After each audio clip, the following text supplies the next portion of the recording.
Hello, friends, and this is the final I am statement of Jesus in the Gospel of John, which appears in chapter 15, where Jesus says, I am the true vine, and my Father is the vine dresser. I am Minister Pedro Diaz, and today we bring our series to a close. This last declaration, it doesn't stand apart from the others, but rather it completes them.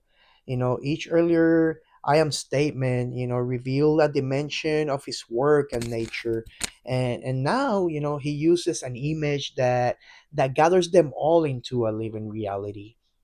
The vine, it was a familiar and an ancient symbol in Israel. The Psalms and the prophets, they spoke of Israel as God's planting, intended to bear fruit for his glory. Psalms 80 describes God's bringing a vine out of Egypt, and planting it in the land. Isaiah 5 tells of a carefully tended vineyard that yielded only wild grapes. And those listening to Jesus would have recognized this heritage immediately by saying, I am the true vine. He was claiming to be the reality towards which those scriptures had pointed. Once a respected scholar noted that Jesus here places himself where the nations once stood, as the sole authentic source of God's life. And that wasn't a casual statement. It was a complete recentering of the image in a vineyard that the vine is not a support, but actually it is the lifeline. It carries the flow of water and nutrients to every branch, and without that flow a branch can look healthy for a short time, but in actuality it's already dying. The point was unmistakable. Spiritual life cannot be sustained apart from Jesus. The Father, is pictured as the vine dresser, the one who tends and shapes the growth of the branches. In the first century, Mediterranean world, the vine dresser's work was exacting. He knew the right time to prune, how much to cut, and how to train the branches, towards greater yield, so nothing was accidental. you know one historian of the ancient East, observed that pruning was viewed not as a loss, but as an act, of hope, because it was done with the next harvest in mind, and the insight aligns perfectly with the way God shapes His people, removing what hinders so that everything else can grow. So Jesus uses the word abide, which in the language of the New Testament, it means to remain, to continue. It is not about an occasional contact, but rather about a continual living connection.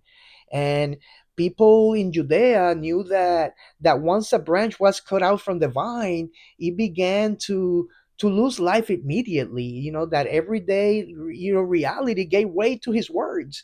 Apart from me, you can do nothing. The image of removing branches that bear no fruit was also practical truth.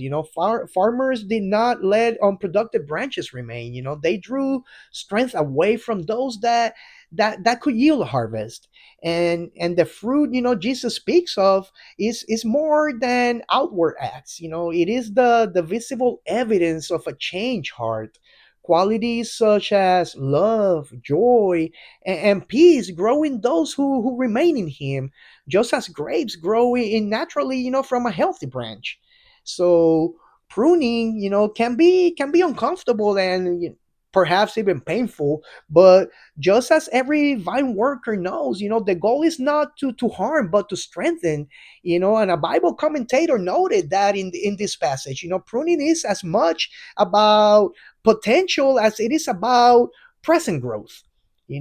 And these I am, draws together, the others. The bread nourishes, the light guides, the door grants access, the shepherd protects, and the resurrection gives life beyond the grave. The way leads to the Father, and the vine sustains all of this in daily life experience. Without without the vine, the other images cannot take root in life. With the vine, they all come together in fruitfulness. And for the disciples, this picture will remain with them long after the night had passed. They were about to face confusion, fear, but this truth would anchor them. Stay in the vine, and life will continue to flow. The vine, also points to unity. Many branches can grow from one vine, each bearing fruit in its place, yet all drawing from the same source. In this case, the source is Jesus. Fruitfulness in the vineyard is not forced. Branches do not create life; they receive it, and it shows in the harvest. When a branch is healthy, its fruit, becomes a blessing beyond itself. Others are nourished by what it bears. But separation from the vine means inevitable, decline, no matter how strong the branch once appeared. And abiding, requires an intentional choice. It is daily, sometimes hourly. It is dependence on the source of life. The the vine dresser goal is abundance, not mere survival.